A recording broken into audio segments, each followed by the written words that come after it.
Sa inyo pong determinasyon sa inyong opisina, meron pong mga disallowances, no? Tungkol po sa kategorya ng mga gastos, kung sino po yung nag-disburse. Pero hindi po naging rason ng disallowance yung mga kakaibang pangalan. Tama po ba? Opo, tama po. Okay. Pero nakita po ninyo na may mga pangalan na kakaiba. May Piatos, may Bacon, Heart, Queso at kung ano-ano. Hindi nyo po naisip na baka red flag po ito? Dahil nga po ang audit namin is compliance lang po, hindi na po namin verify yung identity nung nakatanggap po. Pero nung hindi nyo verify, pero nung nakikita ninyo o nung nakikita mo, hindi mo ba naisip na posibleng red flag itong mga pangalan to? We presume po kasi regularity kasi po merong certification under oath yung SDO. This was used for the confidential operations of the agency and these are necessary and for legal purpose po yung naging paggastos ng confidential fund. Okay, so nag-consult na kasi yung iba naming abogado kay former Commissioner Heidi Mendoza. At sabi niya, kapag may mga kakaibang pangalan, the COA can trigger an investigation because of fraud. So hindi niyo po ginawa yun, no? Walang usapin ng investigation because of fraud.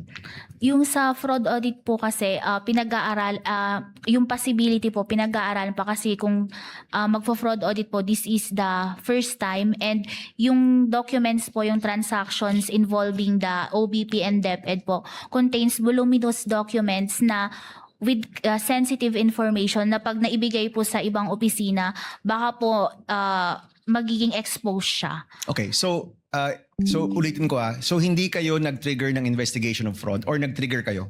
Wala pa po, pinag-aaralan pa po with the chairperson. Pinag-aaralan. So, it's possible na magkaroon pa ng investigation due to fraud? Opo, gaya po ng sinasabi ko, pinag-aaralan pa lang po at kung kinakailangan po, pwede pong mag-fraud audit po. Okay, let me ask about what is fraud, no? Ano yung fraudulent?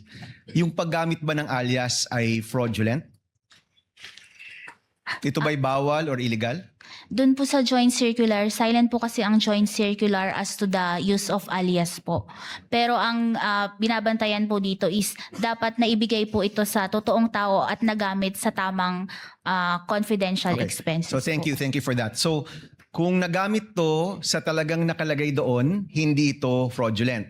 Pero kung ito'y hindi naman nagamit doon sa nakalagay at kunyari nabulsa lang, fraudulent yon. Correct, no? Opo, tama Okay. po. Kung so yung bawat isang pangalan, dapat ba merong ring 1:1 na totoong tao sa likod nun?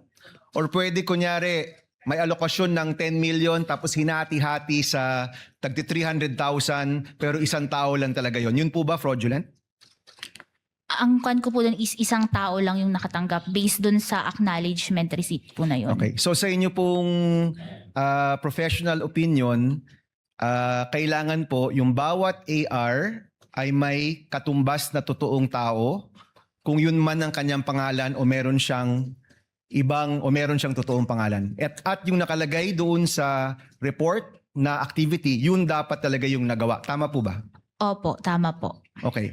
Are you aware, Madam Witness, na meron tayong batas na nagbabawal ng paggamit ng alias? Hindi po ako familiar dun sa law. Okay. There is a law actually, RA 6085 na nagbabawal ng paggamit ng alias at nais na naming alamin kung ito ba'y pertinent dito sa usapin ng confidential and intelligence funds at aalamin po namin yan. Maybe for the second round. Maraming salamat, Madam Witness. Thank you.